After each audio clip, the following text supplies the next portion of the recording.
Hi, I'm Lisa Bloom and this is the Dare to Tell story show. So the call came at the very worst of times. It was early evening, we'd just come home and my kids had spent the whole day out in the sun with lots of activities. They were exhausted and really hungry and pretty rowdy. The truth is I actually didn't hear the phone ring, and had I heard it I probably would have ignored it. But my 6-year-old picked it up and literally yelled, "Hello!" and then went silent and handed the phone to me. I took the phone from him. I'm sure you could have heard in my voice that I was tired. It was a little bit edgy and gruff, and I just kind of went hello, and then I heard this really crisp, smart voice say, "Hello, is this Lisa? This is Sue, and I'm the Executive Vice President of Leadership Development for..." And it was the company that I had been reaching out to and trying to make a connection with for months.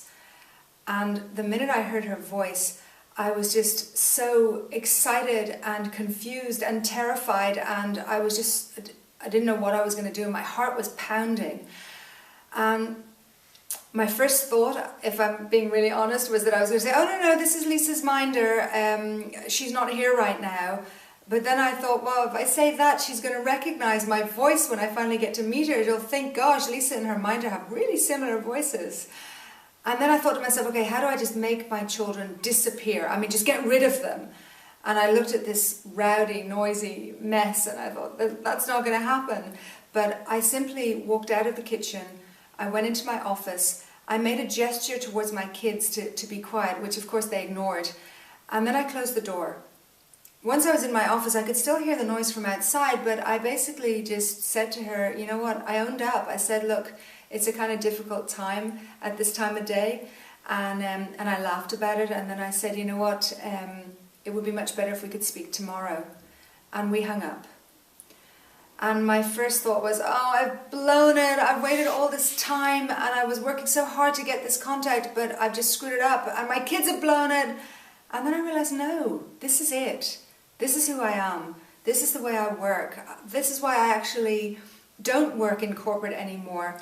And I run my own show, and it may not be suitable for a corporate time frame in terms of when they want to call me, but there are certain times when I'm just a lot less accessible, when my noisy, exhausted and hungry kids need me and I want to be there for them. Well, in reality, the following morning she called me back, and she actually apologized for calling me at a bad time. And we talked about it, and we began to talk about our families, and it was actually a really good way to connect.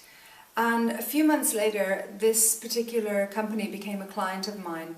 And I have to say, it works really, really well. I deliver and often over-deliver on their needs. I'm completely available to them at certain times. And there are other times that I'm just not accessible, I'm just not available.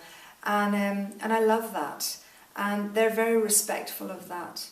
So I'm wondering how you manage your boundaries and limitations, if there are certain things that you have in place that really serve you well, or if you're struggling to put them in place so that you can be as efficient and as available as you need to be. So please share that story, share it in the comments below, and thanks for listening. I'll see you next time on the Dare to Tell Story Show.